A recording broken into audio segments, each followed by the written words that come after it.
नमस्कार, प्रणाम। मैं राम समाजिया एक बार फिर से हाजिर हूँ एक और सच्ची क्राइम की घटना के साथ में। उम्मीद है कि आप सभी लोग खुश होंगे, स्वस्थ होंगे। यदि आपने अभी तक चैनल को सब्सक्राइब नहीं किया है तो प्लीज कृपया करके चैनल को सब्सक्राइब कर लीजिए, जिससे कि ये कहानियों का सफर यूं ही चलता रहे। इस खौफनाक कहानी का जो शुरुआत होती है 15 मार्च 2024 से होती है। उस वक्त जबलपुर से करीब 250 किलोमीटर दूर पिपरिया की रहने वाली आरती के मोबाइल पर एक व्हाट्सएप ऑडियो मैसेज आया। लेकिन आरती की नजर इस ऑडियो मैसेज पर करीब 4 घंटे बाद पड़ी। और ऑडियो जो मैसेज भेजा था वो उसकी चचेरी बहन, जिसकी उम्र 16 साल थी, जिसका नाम काव्या था, उसने जबलपुर से भेजा था। अब काव्या राजकुमार विश्वकर्मा की बेटी है। उसने मैसेज में कहा था कि उसके पापा और भाई, उन्हें किसी ने मार दिया है और दोनों की लाशें घर में पड़ी है। अब देर से ही सही, पर इस मैसेज को पढ़ते ही आरती घबरा गई। उसने अपने जो है पापा को इस मैसेज के बारे में बताया। और इसके बाद आरती के पापा ने फौरन जबलपुर में रहने वाले अपने जान पहचान के जो करीबी जो लोग थे उन्हें इस बात की खबर दी कि ऐसे ऐसे वहां से काव्या का मैसेज आया है, ऑडियो मैसेज आया है, और उसने ये बोला है कि तेरे मेरे पापा और भाई को किसी ने मार दिया है।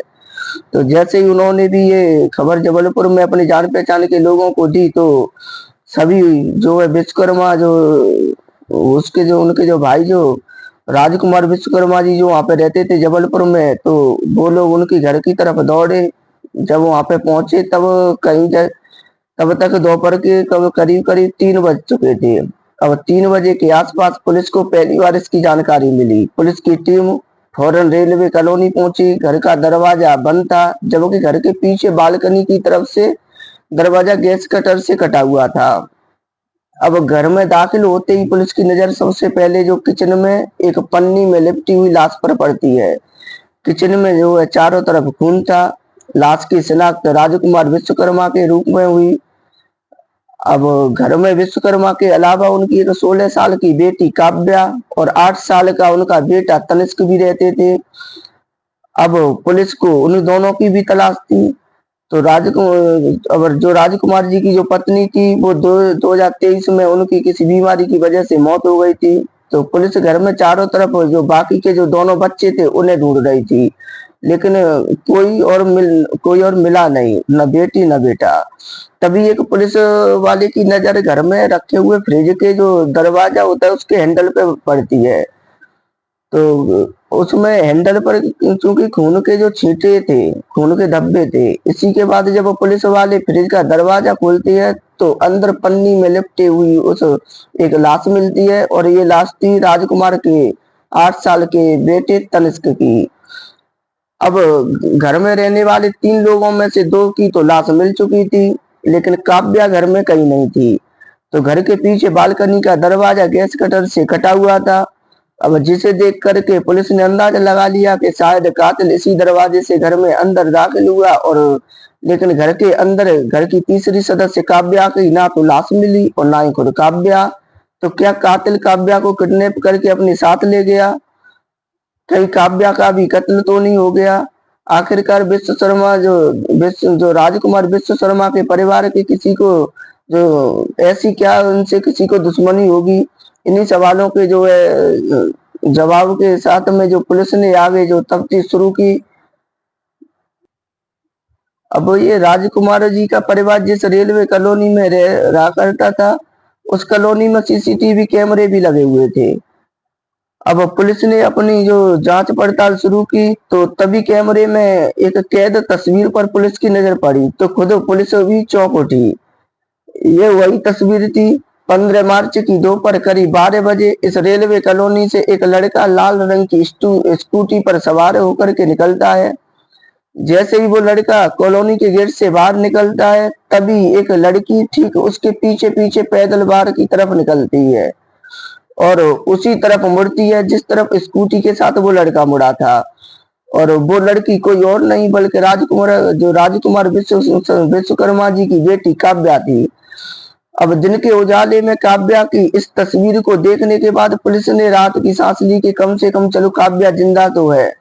और किसी ने उसे किडनैप नहीं किया। लेकिन इसी एक तस्वीर के साथ पुलिस के मन में तमाम शक और सवाल भी कौंधने लगे कि अब जबलपुर पुलिस ने तय किया कि वो कॉलोनी के बाहर शहर के अलग अलग जगह पर लगे हुए बाकी के सीसीटीवी कैमरे भी खंगालेगी।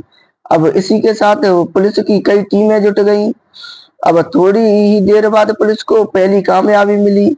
रेलवे कॉलोनी के करीब ही मौजूद मदन महल रेलवे स्टेशन की पार्किंग में उसी लाल रंग की स्कूटी पर वो लड़का और काव्या एक साथ नजर आए। काव्या स्कूटी पर पीछे बैठी हुई थी। अब लड़के ने स्टेशन की पार्किंग में स्कूटी को पार्क किया। इसके बाद दोनों वहां से पैदल निकल पड़े। अब जब ये पैदल जा रहे थे तो बाकायदा एक दूसरे के हाथ भी पकड़े हुए थे। जो सीसीटीवी कैमरे में जो इनकी जो तस्वीरें आई, और तभी पुलिस ने अंदाजा लगाया कि दोनों किसी ट्रेन के से शायद शहर को छोड़ने की कोशिश कर रहे हैं, शायद किसी ट्रेन को पकड़ने वाले हैं। अब पुलिस ने मदन महल रेलवे स्टेशन की सीसीटीवी तस्वीरों को खंगालना शुरू किया। वहां से भी पुलिस को तस्वीरों की शक्ल में दो सबूत मिले।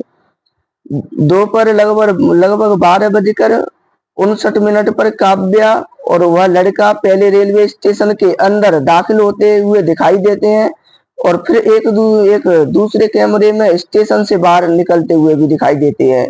मुश्किल से मात्र 2 मिनट की बात हुई होगी जब दोनों स्टेशन आए भी और फिर स्टेशन से बाहर निकल भी गए।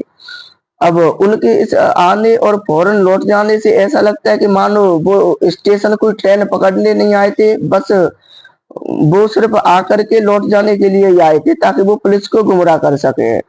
अब पुलिस की टीम रेलवे स्टेशन के आसपास के इलाकों के कैमरों को खंगालने लगी। पुलिस को फिर से कामयाबी मिलती है। इस बार काव्या और वो लड़का जबलपुर के आईएसबीटी बस अड्डे पर एक कैमरे में नजर आते हैं। दोनों एक पीले रंग की बस की तरफ बढ़ते हैं और फिर उस बस में सवार हो जाते हैं। अब ये बस जबलपुर से कटनी जा रही थी। चूंकि बस में जो बस थी वो कैमरे में कैद हो चुकी थी, तो लिहाजा पुलिस की एक टीम उस बस को ढूंढने में लग जाती है। अब बस के ड्राइवर और कंडक्टर से जब पुलिस की मुलाकात होती है तो उन्हें पता चलता है कि दोनों कटनी से बहुत ही पहले आधार ताल में ही उतर गए थे। अब पुलिस आधार ताल के बस स्टैंड से जानकारी लेती है तो उसे पता चलता है कि दोनों आधार ताल से एक दूसरी बस में रवाना हुए और कटनी से बहुत पहले सिहोरा में उतर गए। अब पुलिस की टीम अब सिहोरा भी पहुंचती है। अब सिहोरा बस स्टैंड से पता चलता है कि दोनों ने वहां से एक और बस ली और फिर दोनों कटनी उतर गए। अब सवाल यह है कि जबलपुर से 90 किलोमीटर दूर कटनी जाने के लिए दोनों ने 3 बसें क्यों बदली? वो जबलपुर से सीधे पहली बस से ही कटनी जा सकते थे। अब ऐसा लोग तभी करते हैं जब वो पुलिस को चकमा देने की कोशिश करते हैं। पर ये दोनों पुलिस को चकमा क्यों दे रहे थे, तो इसकी भी कहानी बड़ी अजीबोगरीब है। करीब 20 साल के उस लड़के का नाम मुकुल सिंह है जिसके साथ ये काव्या ऐसे भागती फिर रही है। मुकुल इसी रेलवे कॉलोनी में रहता है और वो काव्या का पड़ोसी है। पिछले साल सितंबर में काव्या ने मुकुल के खिलाफ पुलिस में एक रिपोर्ट लिखाई थी और इसी के बाद पुलिस ने पॉक्सो एक्ट के तहत और बाकी की धाराओं के तहत मुकुल को अरेस्ट करके जेल भेज दिया था। लेकिन करीब महीने भर बाद वो जमानत पर बाहर आ गया।